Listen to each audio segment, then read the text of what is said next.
नमस्कार दोस्तों, मैं नवीन लांबा। आज फिर से आपका स्वागत है आपके अपने YouTube चैनल में। हमारे पास में वर्ल्ड ज्योग्राफी की जो सीरीज चल रही थी, सबसे पहले हमने देखा था महासागर। महासागरों के बाद में हमने जिक्र किया था महाद्वीप। महाद्वीपों में हमने देखा जो हमारे पास में सबसे बड़ा महाद्वीप आता है एशिया। एशिया के बाद में हमने देखा यूरोप। यूरोप के बाद में हमने आज जिक्र करेंगे अफ्रीका का। यानी कि ये वर्ल्ड ज्योग्राफी में महाद्वीप की हमारे पास में तीसरी क्लास है। और तीसरी क्लास जैसे आपने 2 क्लास देखी है, उसी प्रकार से हम आगे इसी का जिक्र करते हुए चलेंगे। सबसे पहले आज हमारे पास में टॉपिक रहेगा अफ्रीका महाद्वीप का। अफ्रीका महाद्वीप ये हमारे पास में इस प्रकार से इसकी लोकेशन देखने को मिलती है। ये मेडागास्कर आता है, ये भी इसी का भाग है। यानी कि ये कुल मिला के इतने एरिया का हम जिक्र करेंगे। अफ्रीका महाद्वीप में हमारे पास में इसके कुछ अन्य नाम पाएंगे, इनकी विशेषताएं। यानी कि पूरे अफ्रीका महाद्वीप को अन्य किस नाम से जाना जा सकता है। यहाँ पर कुछ पर्वत मिलेंगे, नदियां मिलेंगी, झीलें मिलेंगी और कुछ प्रमुख पठार। यही है वो अपने बहुत बार एग्जाम में पूछे जाते हैं। तो चलो हम इसका जिक्र करते हैं। ये हमारे पास में अफ्रीका महाद्वीप है। अफ्रीका महाद्वीप का हमारे पास में सबसे पहला तो प्रश्न यही आएगा कि इसकी आकृति कैसे देखी जाती है। दिखने में हमारे पास में इसकी आकृति कैसी है, यह प्रश्न पूछा गया। तो ये आकृति है हमारे पास में एक जलीय जीव के समान। वही आप देख सकते हो, ये कौन सा जलीय जीव हो सकता है वो आप ही गैस करना। लेकिन अपने पास में तो क्या है कि क्वेश्चन देखना है जो एग्जाम में प्रश्न पूछे जाते हैं। फिर हमारे पास में सेकंड नंबर पे प्रश्न पूछा जाता है कि एक ऐसा महाद्वीप बताइए जिसमें से तीनों रेखाएं गुजरती है। यानी कि कर्क रेखा, भूमध्य रेखा और मकर रेखा। यहां से आप देख रहे हो कि एक ऐसा महाद्वीप जिसमें से तीनों रेखाएं गुजर रही है, यह प्रश्न पूछा जाता है। फिर सेकंड नंबर पे हमारे पास में, थर्ड नंबर पे हमारे पास में प्रश्न आता है कि एक ऐसे महाद्वीप का नाम बताइए जो चारों गोलार्धों में स्थित है। यानी कि 0 डिग्री भूमध्य रेखा और 0 डिग्री देशांतर रेखा हमारे पास में कहां पर कट करते हुए दिखाई दे रही है। ये इस प्रकार से हमें यहाँ पर ये 0 डिग्री है और ये भी 0 डिग्री भूमध्य रेखा। यानी कि एक तो ये तीनों गोलार्धों में तो हमें दिख रहा है भाई। ये हमारे पास में दिशाओं के अकॉर्डिंग बात करेंगे तो कौन से गोलार्ध आते हैं। तो यहाँ पर हम दिशा की बात करते हैं तो ये हमारे पास में आती है उत्तर दिशा, ये आते हैं हमारे पास में दक्षिण, ये आते हैं हमारे पास में पूर्व और ये आती है हमारे पास में पश्चिम। ये 4 दिशाएं हैं और चारों दिशाओं को हमने गोलार्धों में भी बांट रखा है। यानी कि उत्तर पूर्वी गोलार्ध, इस भाग में इसका ये इतना हिस्सा आ रहा है। और उसी प्रकार से उत्तर, ये पूर्वी, ये पश्चिमी है भी, उत्तर पश्चिमी गोलार्ध, इस गोलार्ध में भी अपना ये हिस्सा आ रहा है। इसी प्रकार से दक्षिणी और पूर्वी गोलार्ध में ये हिस्सा आ रहा है। और ये प्रश्न पूछा जाता है कि एक ऐसे महाद्वीप का नाम बताइए जो कि चारों गोलार्धों में स्थित है, वो अफ्रीका है। लेकिन बात अब यहाँ पर आएगी कि इसमें से हमारे पास में जो इस गोलार्ध में है ना, ये कैसे आया। यहाँ पर तो हमें कुछ दिख ही नहीं रहा। लेकिन बात ये आती है, जैसे हम इंडिया को यहाँ से देख रहे हैं तो यहाँ से हमारे पास में कुछ इसके द्वीप आते हैं, अंडमान निकोबार और लक्षद्वीप, ये हमें दिखाई नहीं दे रहे। तो उसी प्रकार से कुछ द्वीप हैं वो अफ्रीका महाद्वीप के अंतर्गत ही आते हैं, लेकिन वो हमें दिखाई नहीं दे रहे। इस प्रकार से ये चारों गोलार्धों में स्थित महाद्वीप है। फिर और इनकी क्या विशेषता रहती है, हमने देखा होगा कि मानव का उत्पत्ति भी यही अफ्रीका से मानी गई है। फिर इसके बाद और आगे चलेंगे तो इनके अंतर्गत, ये तो बात इनकी पूरी ओवरऑल विशेषताएं पड़ी हैं जो 5 से 6 है, उसको बाद में नोट करेंगे। फिर हमारे पास में आता है, यह है अफ्रीका। अफ्रीका में हमें कौन से देश देखने को मिलते हैं। सबसे पहले हमारे लिए आएगा इंपॉर्टेंट इजिप्ट, जिसको हिंदी में बोलते हैं हम मिस्र। इजिप्ट यानी कि मिस्र, ये देश हमारे लिए सबसे मोस्ट इंपॉर्टेंट है क्योंकि यही एशिया को लगता है। फिर आ जाता है अल्जीरिया, लीबिया, ये अलग अलग देश आ चुके हैं। अभी अपने को जो काम के देश हैं उन्हीं के बारे में हम बातें करेंगे। कुछ आगे आएंगी, केनिया आएगा, तंजानिया भी है हमारे पास में। और कौन से देश हैं, ये थोड़ा सा जूम होने के कारण आगे देखेंगे। ये रहा भाई, यहां से हमें देश अच्छे से देख पा रही हैं। कौन सा देश कहाँ पर आता है? मेडागास्कर, इसका तो जिक्र हम भी बहुत बार करेंगे। ये केनिया आ रहा है, सोमालिया आ रहा है, तंजानिया आ रहा है, कांगो देश है, युगांडा भी देश है, ये रहा हमारे पास में युगांडा, नामीबिया, ये नामीबिया है, इनका जिक्र आएगा। ये साउथ अफ्रीका है। इस प्रकार से साउथ में होने के कारण इसका देश का नाम भी क्या रख दिया गया? South Africa. फिर ये जिम्बाब्वे है। साउथ अफ्रीका और जिम्बाब्वे की टीम क्रिकेट खेलने के लिए आती है ना, ये यहीं से आती है। फिर बात आती है यहाँ पर नाइजर, अल्जीरिया, लीबिया, ये देश हमारे लिए बहुत इंपॉर्टेंट है। अभी इनकी लोकेशन पता हो, उसके बाद हम देखेंगे क्या क्या चीजें आगे आ रही है। ये डेमोक्रेटिक रिपब्लिक ऑफ कांगो, यानी कि ये कांगो का ही कांगो देश है और ये उसका ही पार्ट है। ये अलग है और ये अलग है, दोनों हम एक ही देश में कह सकते हैं। बात ये पॉलिटिक है, हमें पॉलिटी में नहीं जाना, हमें ज्योग्राफी में ही रहना है कि जो प्रश्न पूछे जाते हैं उन्हीं के बारे में चर्चा करते आगे चलेंगे। अब हमारे पास में यहाँ पर एक देश आपको दिखाई दे रहा होगा, मोरक्को। मोरक्को का इतिहास में बहुत ज्यादा योगदान तो नहीं है, लेकिन एक दो प्रश्न आ जाते हैं। अभी यहाँ से एक विदेशी यात्री आया था, इब्न बतूता, उसका नाम था मोरक्को। वो यहीं से चला था और चलते चलते वही अपने भारत में आ गया था। ये पता नहीं क्या करने आया था, लेकिन प्रश्न पूछ लिया जाता है। तो अब हम आगे चलेंगे तो थोड़ा सा उससे पहले हम बात करते हैं, जो हमने अन्य की विशेषताएं पढ़ी है उन्हीं को लिखेंगे सबसे पहले भाई। यानी कि अफ्रीका महाद्वीप इसके बारे में है, और अफ्रीका महाद्वीप की क्या क्या इनकी अन्य विशेषताएं हैं या अन्य नाम है। क्या आएगा? अफ्रीका महाद्वीप। सबसे पहले इनकी क्या विशेषताएं कह सकते हैं या अन्य नाम कह सकते हैं? विशेषताएं सबसे पहले आती है इसकी आकृति कैसी बताई गई है? समुद्री जीव के समान, समुद्री जीव के समान आकृति।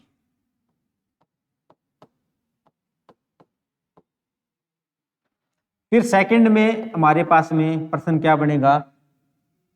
इसे बोला जाता है भविष्य का महाद्वीप भी, भविष्य का महाद्वीप।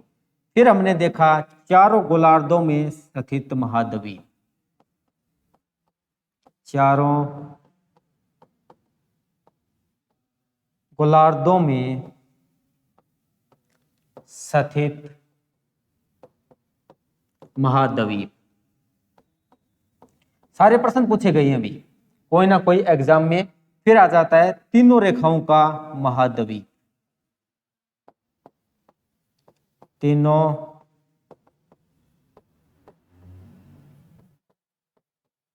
रेखाओं का महाद्वीप। यानी कि कौन सी रेखाएं यहां से जा रही हैं? सबसे पहले आता है कर्क रेखा, फिर आ जाता है कि भूमध्य रेखा, भूमध्य के बाद में आ जाता है मकर रेखा। ये चीजें तीनों यहां से गुजरती है। फिर पांचवें नंबर पे आ जाता है कि मानव की उत्पत्ति कहां से मानी गई है।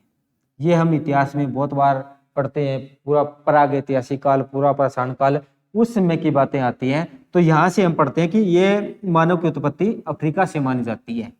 मानव की जन्म स्थली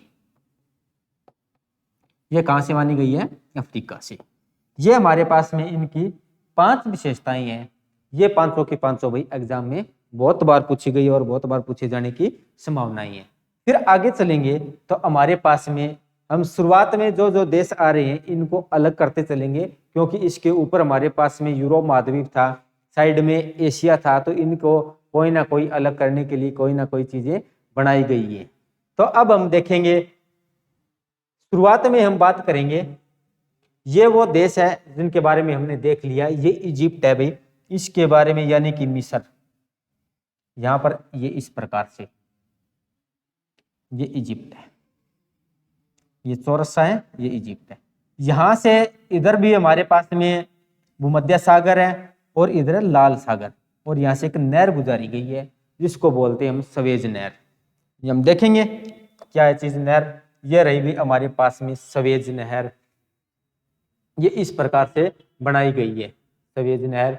ये भूमध्य सागर और लाल सागर को जोड़ती है। पहला प्रश्न तो हमारे पास में यही आता है कि दक्षिण अफ्रीका का एकमात्र विकसित देश मिस्र देश, जो भी हमारे पास एशिया के साथ में लगता है, यानी कि इसको अलग करता है या एशिया को जोड़ता है, दोनों बातें भी हम बोल सकते हैं।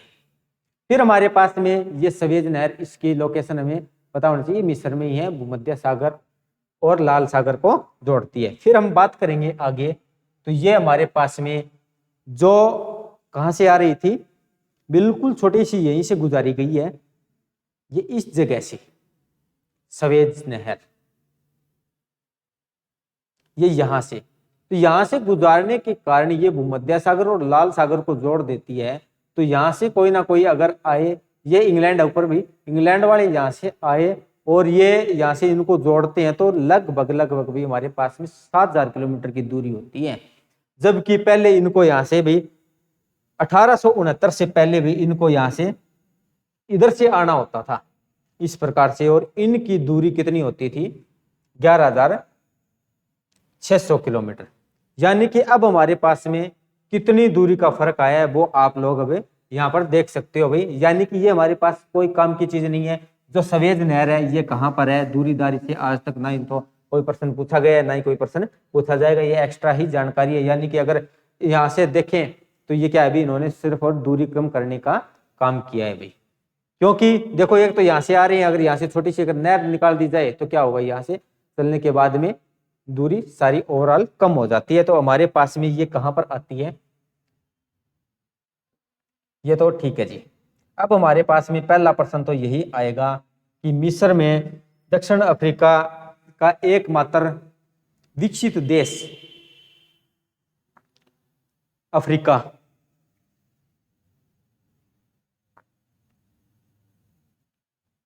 सबसे पहले क्या होगा, स्टार मार्क करिए, अफ्रीका का एकमात्र विकसित देश। इनको भी स्टार मार्क करते चलना है और अपने भाई बात को समझते हुए ये पॉइंट फैक्ट अपने को लिखते हुए चलना है, और अपने में इसमें से कोई लेना देना नहीं है। ये कितना ही हो, क्या इसका एरिया है, कितनी जनसंख्या है, कौन से धर्म के लोग रहते हैं, ये चीजें नहीं आएंगी। विकसित देश मिस्र, जिसको इंग्लिश में बोलते हैं इजिप्ट, मिस्र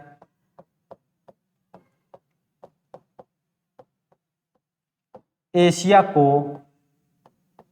जोड़ता है, एशिया को जोड़ता है। और यहीं से एक नहर भी निकाली गई है, सवेज नहर, मिस्र से ही है। सवेज नहर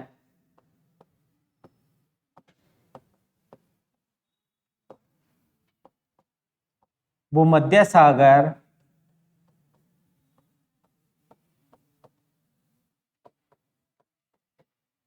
और लाल सागर को जोड़ती है, लाल सागर को जोड़ती है।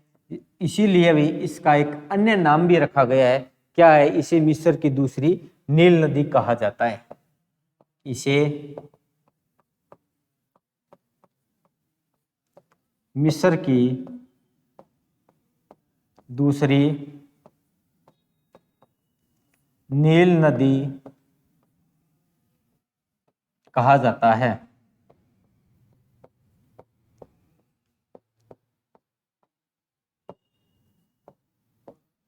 ये चीजें हमारे पास इजिप्ट यानी कि मिस्र से हमें क्या देखने को मिला है कि यहाँ पर एक अफ्रीका का एकमात्र विकसित देश जो इसके साथ में भाई एशिया से जोड़ता है, और यहाँ से इन्हीं के मध्य में एक नहर भी जाती है, स्वेज नहर, भूमध्य सागर और लाल सागर को जोड़ती है, और इन्हें अफ्रीका की दूसरी नील नदी भी कहा जाता है। नील नदी बाद में आएगी जब हम देखेंगे।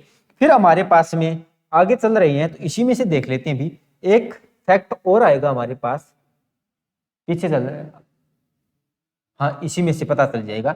ये हमारे पास में एक महाद्वीप आता है, महाद्वीप में स्थित द्वीप मेडागास्कर द्वीप, इस द्वीप का, महाद्वीप का सबसे बड़ा द्वीप है,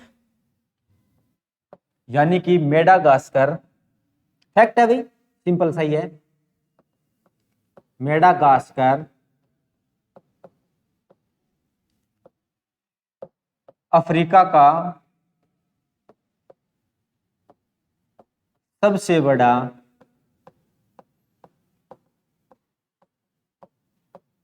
द्वीप है। प्रश्न पूछा जाता है भी, बहुत बार प्रश्न पूछा जाता है भाई कि मेडागास्कर कौन से महाद्वीप में आता है, अफ्रीका में आता है, कौन से महासागर में आता है, हिंद महासागर में आता है। कहीं ना कहीं एक प्राचीन समय में भी ये इंडिया भी मेडागास्कर का ही भाग हुआ करता था, और यहीं से चलने के बाद ये उत्तर और पूर्व की ओर खिसकना स्टार्ट किया था। ये जब हमने भी हिमालय पढ़ा था, हिमालय की उत्पत्ति पढ़ी थी, तब इसका भी बहुत अच्छे से जिक्र किया है। जिस स्टूडेंट ने भी हिमालय की उत्पत्ति आज तक समझ में नहीं आई है ना, तो भी अपने चैनल पे जाइए और ज्योग्राफी सर्च कीजिए जीके भाई नवीन लांबा। आपको भाई ऐसी ज्योग्राफी ओवरऑल हरियाणा में तो कहीं देखने को मिलेगी नहीं भी, जितनी अच्छे से समझाई गई है बहुत शिद्दत से, वो आप लोगों पर डिपेंड करता है भी आप कितना समझ सकते हो। फिर हमारे पास में इसी से संबंधित कुछ अन्य देश हैं, फैक्ट है नॉर्मल से, कोई बड़ी बात नहीं, उसमें से आपको देखते रहनी है। तो हमारे यहाँ पर अल्जीरिया और नाइजीरिया, ये रहा अल्जीरिया और नाइजीरिया, ये दोनों देश क्या है, एक तो क्षेत्रफल में बड़ा है और एक जनसंख्या की दृष्टि से बड़ा है। तो हमारे यहाँ पर फैक्ट क्या रहेगा, अल्जीरिया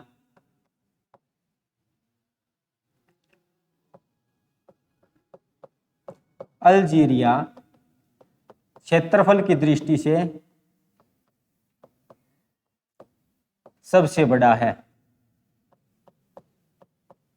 दृष्टि से सबसे बड़ा है। फिर आएगा हमारे पास में नाइजीरिया,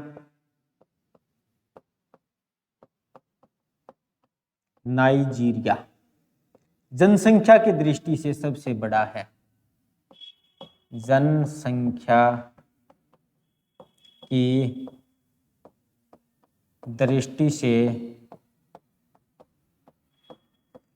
सबसे बड़ा है। ये चीजें आएंगी हमारे पास में।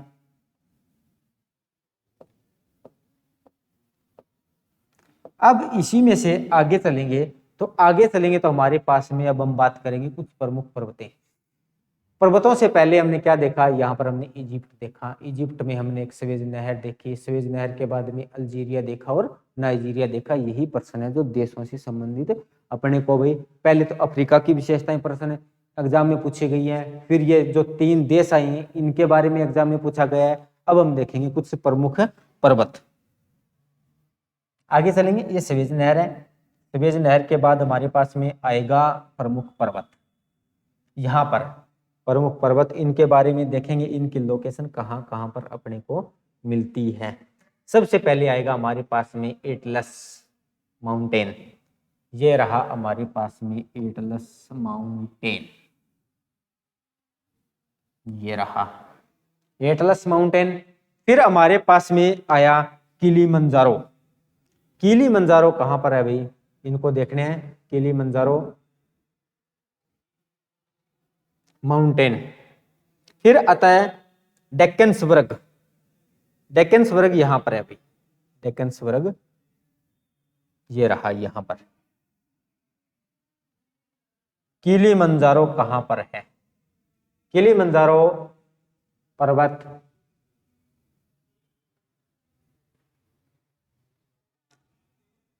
इसमें नहीं दिखाया गया अभी, आगे देखेंगे कहीं ना कहीं तो अपने को मिल जाएगा किलीमंजारो।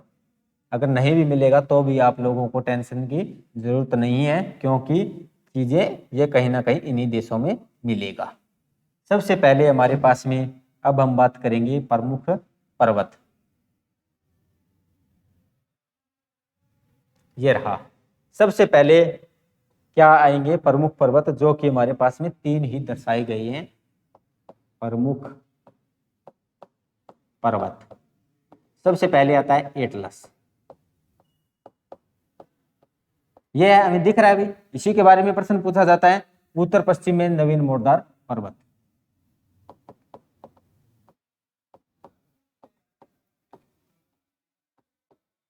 उत्तर पश्चिम में नवीन मोड़दार पर्वत। फिर हमारे पास में आता है किलीमंजारो।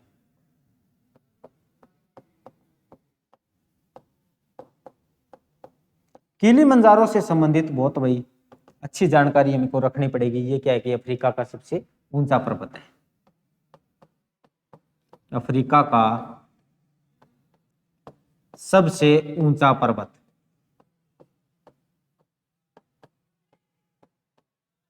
ये चीज आएगी। फिर आता है हमारे पास में डेक्कनसबर्ग। ये यहां पर दिख रहा है भी, डेक्कनसबर्ग। डेक्कनसबर्ग ये कहां पर है? सिंपली प्रश्न है, कोई ज्यादा मुश्किल वाली बात नहीं है कि यानी कि ये नीचे क्या दक्षिण अफ्रीका में स्थित है। दक्षिण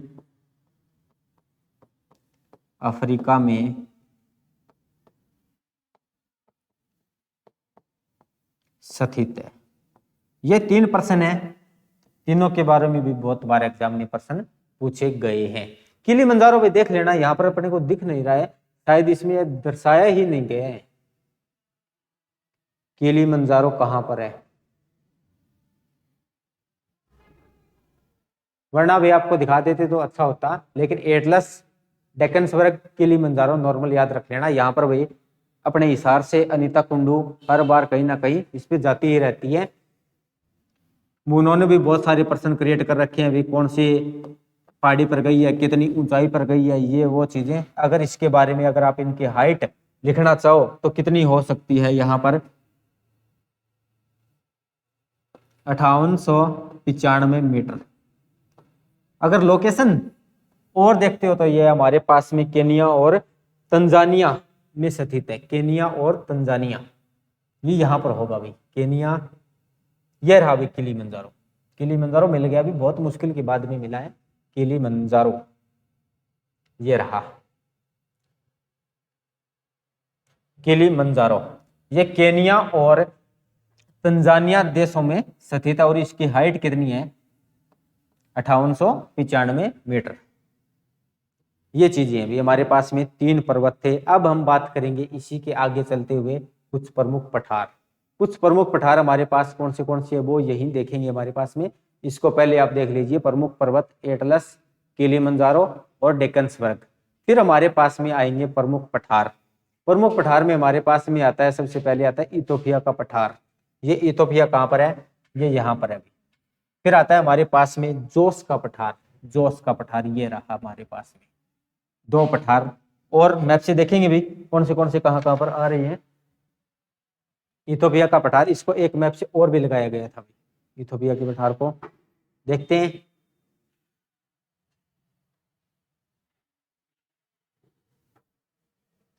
ये रहा भाई प्रमुख पठार इथोपिया का पठार। ये कौन से कहां पर आ रहा है? सूडान में आ रहा है, केनिया में आ रहा है, सोमालिया में आ रहा है, ये इटीरिया है, ये इथोपिया का पठार है।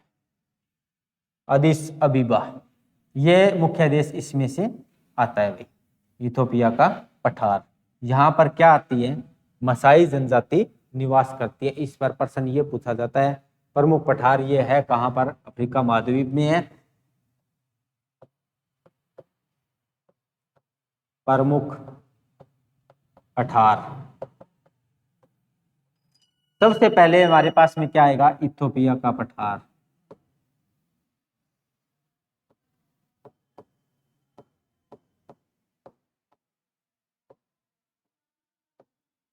इथोपिया का पठार।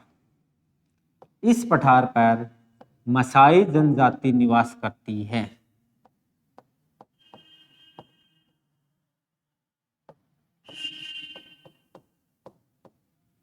मसाई जनजाति निवास करती है।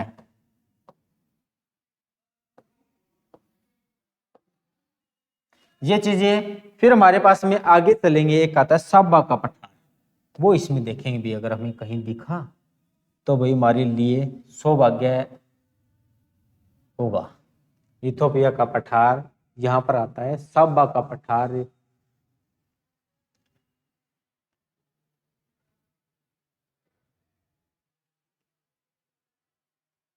नहीं है अभी इसमें, लेकिन अपने को क्या रहेगा, सेकंड वाला जो पठार है ये साबा या कटगा का पठार, बस सिंपल पर्सन है, पूछ लिया जाता है भाई कहां पर आता है, अफ्रीका में ही आता है।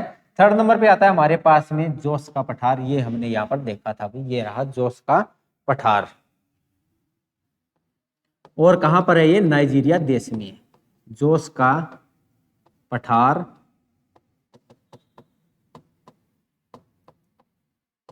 नाइजीरिया।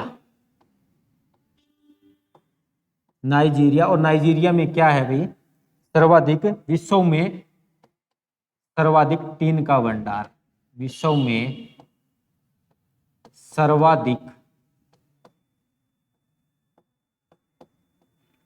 टीन का भंडार।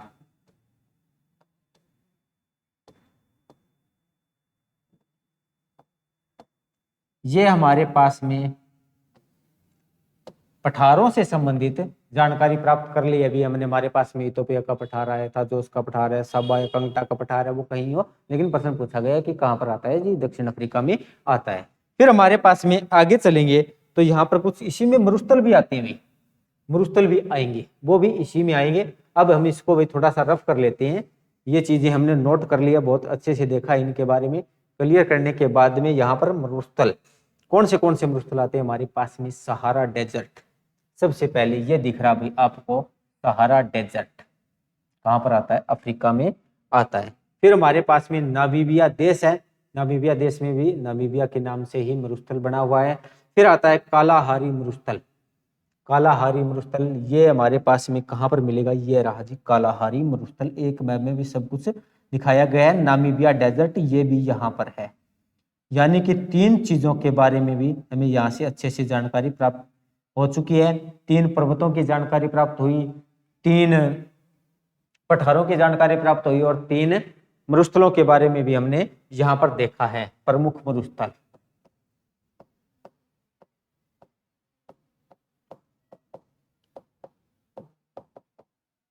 कौन से आते हैं, फर्स्ट नंबर पे आता है सहारा मरुस्थल, अफ्रीका का सबसे बड़ा मरुस्थल।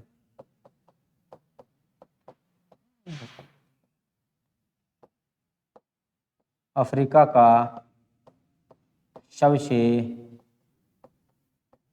बड़ा मरुस्थल। फिर आता है सेकंड नंबर पे हमारे पास में, यहीं पर देखा था, नामीबिया का मरुस्थल, नामीबिया का मरुस्थल, सिंपल है, कोई मुश्किल वाली बात नहीं है। फिर आता है थर्ड नंबर पे हमारे पास में, यहीं देखा, कालाहारी मरुस्थल, कालाहारी मरुस्थल।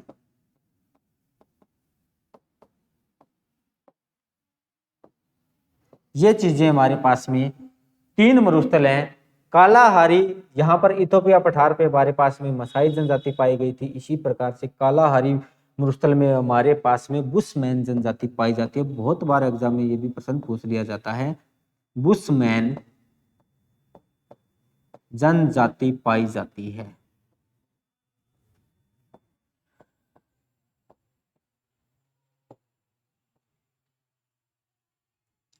ये जनजाति पाई जाती है। ये हमारे पास में तीन मरुस्थल, तीन हमने देखा पर्वत, और तीन हमने देखे थे पठार। अब हम बात करेंगे इसी से संबंधित कुछ प्रमुख झीलें, कहाँ कहाँ पर हमें कौन सी झील मिलेगी वो देखेंगे। ये सबसे पहले हम जिक्र करेंगे भाई विक्टोरिया झील, कहाँ पर आएगी अपने पास में, ये रहा भाई विक्टोरिया झील, लेक विक्टोरिया, आप बहुत अच्छे से देख पा रहे होंगे। तो यहाँ पर ये कौन से देशों में आ रही है, और यहाँ पर युगांडा देश इसमें से प्रमुख है, और युगांडा की ही राजधानी कंपालिया इसी के किनारे आती है। भाई इसमें से दर्शाया तो नहीं गया है, लेकिन भाई पता होना चाहिए युगांडा है, ये युगांडा देश है इस प्रकार से। और यहाँ पर इसकी राजधानी आती नहीं है, लेकिन सेकंड पर्सन ये भी बनता है कंपालिया, ये रहा भाई ये कंपालिया, यानी कि इसके किनारे युगांडा देश की राजधानी कंपालिया है। फिर इस झील की और क्या विशेषता रहती है, ये इक्वेटर को भी, ये इक्वेटर पर स्थित झील है, यानी कि विश्व में एकमात्र ही झील विक्टोरिया झील है जो कि इक्वेटर पर स्थित है। आप और कहीं भी वर्ल्ड में कितने भी देशों में चले जाना, इस रेखा पर हमें कोई अन्य झील स्थित नहीं मिलेगी। और यहाँ पर क्या रहता है, ये कि ज्वालामुखी से निर्मित झील है। तो प्रमुख झील बस इसी प्रकार से इन्हीं के बारे में जानकारी जो जो हमें यहाँ पर दिखाई दे रही है वही एग्जाम में प्रश्न पूछा जाता है। ज्योग्राफी क्या है हमारे पास में, याद करने का तो सब्जेक्ट ही नहीं है, सिर्फ इसको तो लोकेशन पता होनी चाहिए, लोकेशन पता है तो हमें को भी ज्योग्राफी आ रही है।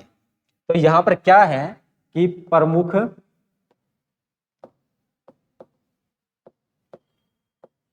झील कौन सी झील आ रही है, सबसे पहले आती है विक्टोरिया झील।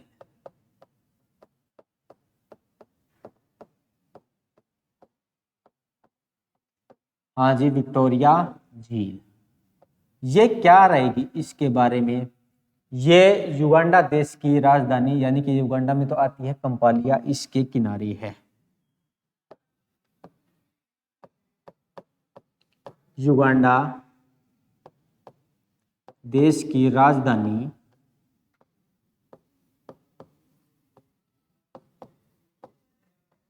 कंपालिया,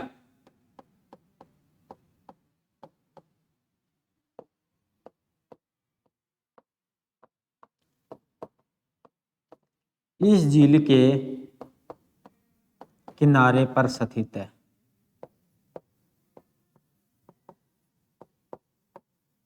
इस झील के किनारे स्थित है। ये चीजें आएंगी हमारे पास।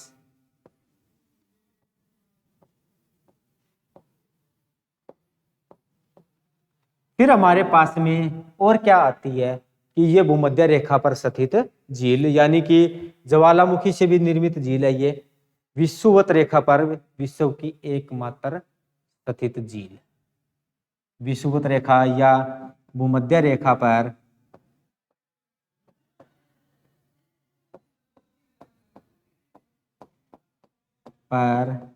स्थित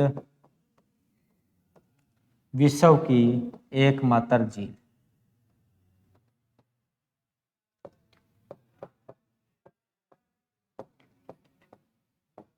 एकमात्र झील, ये चीजें और क्या रहती है, ये ज्वालामुखी से निर्मित,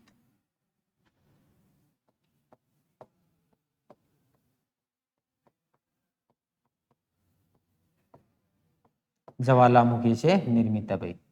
ये देख लेना कितनी मोस्ट हमारे पास में झील रहेगी।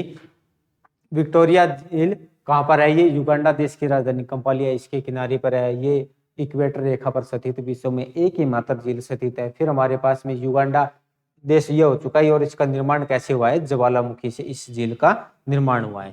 फिर हमारे पास में एक झील और आती है, आगे चलेंगे तो यहाँ पर आएगा भाई, एक आती है चाड झील। और चाड झील की क्या विशेषता रहती है, ये नाइजीरिया और ये एक दो देश और आते हैं इसमें स्थित है। यानी कि सबसे पहला प्रश्न तो यही आता है कि ये सारा मरुस्थल के दक्षिण में स्थित है चाड झील। सेकंड नंबर पे हमारे पास में आ रही है चाड झील।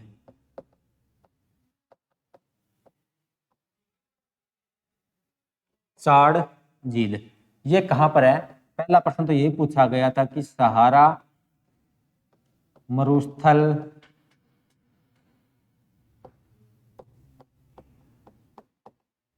के दक्षिण में स्थित है।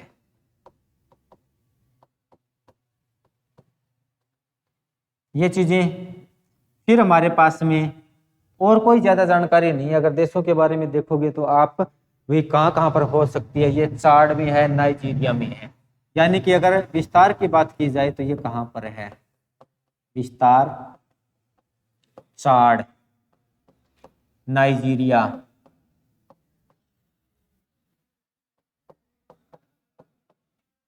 और नाइजर, ये 3 देशों में स्थित है। फिर हमारे पास में कुछ और झीलें आती हैं, भी उनके बारे में भी हम देखेंगे। ये हमारे पास में वरंस झीलें हैं। इनका निर्माण कैसे होता है कि वरंस झीलें के, वरंस क्या होती है कि एक ऐसी जगह जो कहीं ना कहीं पर्वतों के बीच में या समतल मैदान में जो नीचे धस जाती है, उसको हम बोलते हैं वरंस जगह। वरंस घाटी होती है जो लंबी दरार फैल जाती है। वरंस घाटी से नदियां भी बहती है, नर्मदा और ताप्ती और दामोदर। भारत में 3 प्रमुख नदियां जो वरंस घाटी से बहती है, नर्मदा, ताप्ती और दामोदर नदी। तो अब हमारे पास में यहाँ पर क्या आई है, कुछ वरंस झीलें आती हैं जो कहाँ पर है। सिंपल रूप से प्रश्न में पूछ लिया जाता है, ये कहाँ कहाँ पर आती है। सबसे पहले हमारे पास में आया कुछ प्रमुख वरंस झीलें। वरंस झील,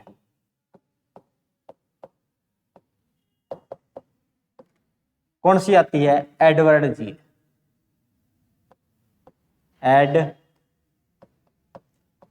झील। फिर आई हमारे पास में तुर्काना झील। सिंपल प्रश्न पूछा गया है जी, तुर्काना झील ये कहां पर है। और थर्ड नंबर पे आता है हमारे पास में मलावी।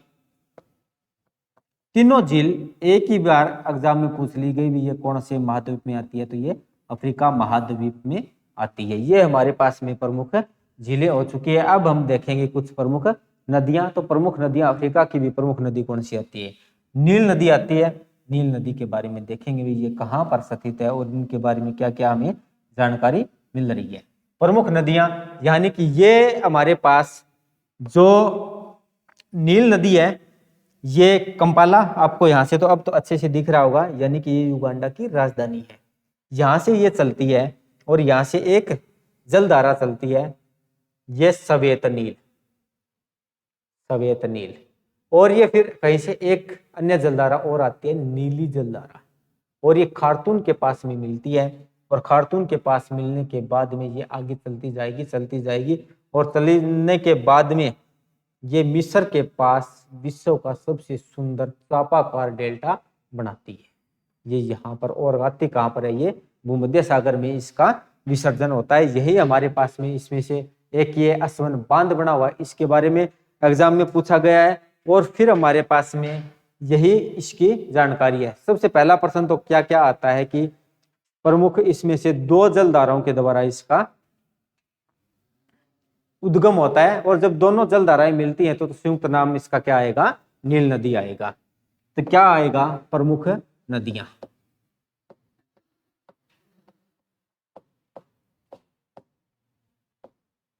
सबसे पहले आता है हमारे पास में नील नदी। नील नदी ये 2 जलधाराओं से आती है। सबसे पहले हमारे पास में यहां पर आ रही है नीली और सवेत, यानी कि इस प्रकार से 2 जलधाराएं आ रही है, नीली और सवेत। जब ये दोनों यहां पर मिल जाती है तो इसका नाम हो जाता है नील नदी। एक बार एग्जाम में प्रश्न पूछा गया कि नील नदी का उद्गम कौन सी 2 जलधाराओं के द्वारा होता है, तो ये यही प्रश्न थे हमारे पास में, सवेत और नीली, यानी कि ब्लू और व्हाइट जलधारा से इसका उद्गम होता है। और ये फिर आगे चलकर इसका विसर्जन कहाँ पर होता है, भूमध्य सागर में। और भूमध्य सागर में विसर्जन होने के साथ साथ ये मिस्र में क्या करती है, विश्व का सबसे सुंदर चापाकार सुंदर डेल्टा बनाती है। तो हमारे पास में ये क्या आया, नीली सवेत नील नदी। और इसका विसर्जन कहां पर हो रहा है, विसर्जन भूमध्य सागर।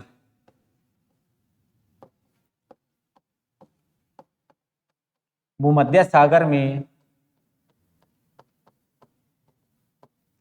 गिरने से पहले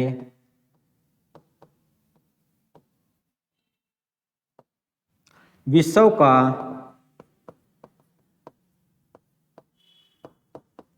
सबसे सुंदर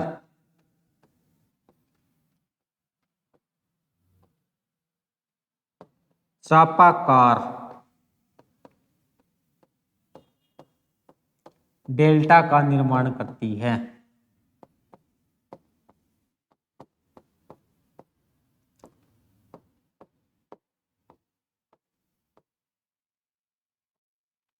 यह प्रश्न बहुत बार पूछा जाता है। और मिस्र का वरदान किसको बोला जाता है? नील नदी को। यानी कि नील नदी को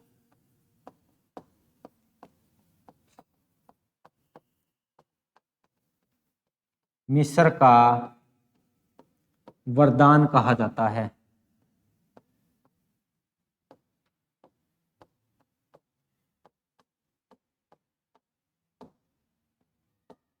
ये चीजें हमारे पास में आ रही है।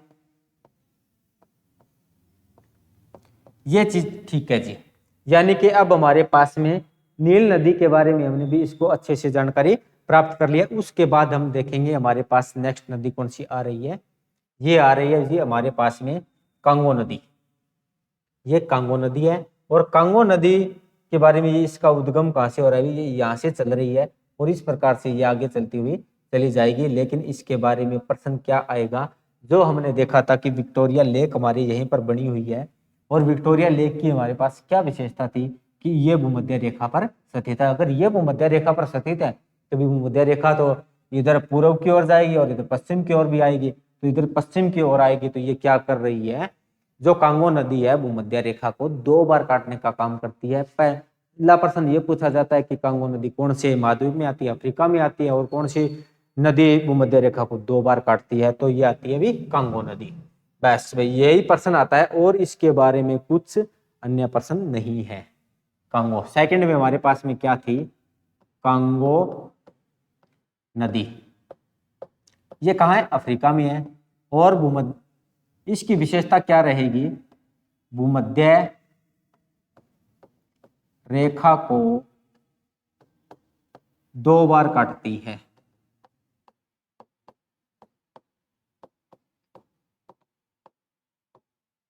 यही इसके बारे में प्रश्न आता है। फिर हमारे पास में और कौन सी नदियां आएंगी? एक लिम्पो नदी आती है, लिम्पोपो नदी। वो इसी प्रकार इसी से नीचे आएगी। यहाँ पर अफ्रीका में यहाँ पर दर्शाया तो नहीं गया, चलो देखेंगे कहाँ पर आती है। ये कांगो नदी अभी। और ये कांगो नदी क्या कर रही है? ये भूमध्य रेखा को 2 बार काट रही है। और इसी के साथ आगे चलेंगे तो हमारे पास में एक नदी आती है लिम्पोपो नदी। वो यहाँ से आती है। इनका उद्गम यहीं से होता है और इस प्रकार से हिंद महासागर में गिर जाती है। ये यहाँ पर आपको दिखाई दे रहा होगा, ये ट्रॉपिक ऑफ,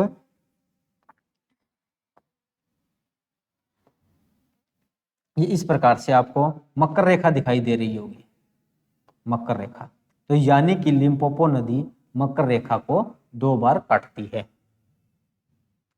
कांगो के बारे में देख लिया, लिम्पोपो भी इसी प्रकार से यहीं से आती है जी। थर्ड नंबर पे आ रही है हमारे पास में लिम्पोपो नदी। ये क्या कार्य कर रही है? ये मकर रेखा को